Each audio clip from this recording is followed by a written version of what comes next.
বিজয় হয়েছে আমরা, সেই বিজয়ের যোদ্ধারা আমি আসলে আপনাদের কাছে অনেক কৃতজ্ঞ।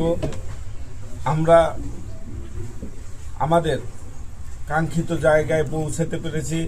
আপনাদের এই কষ্টের উপার্জিত ফল হচ্ছে আজকের এই ধানের শীষের বিজয়।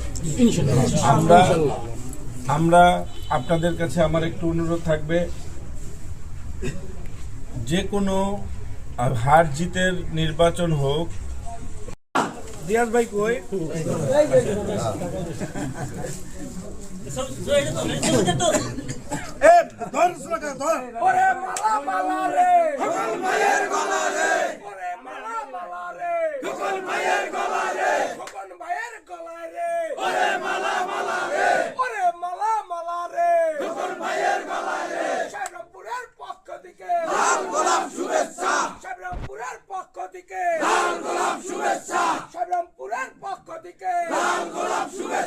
মুরাদ ভাইয়ের পক্ষ থেকে লাল গোলাপ শুভেচ্ছা, রিয়াজ ভাইয়ের পক্ষ থেকে লাল গোলাপ শুভেচ্ছা।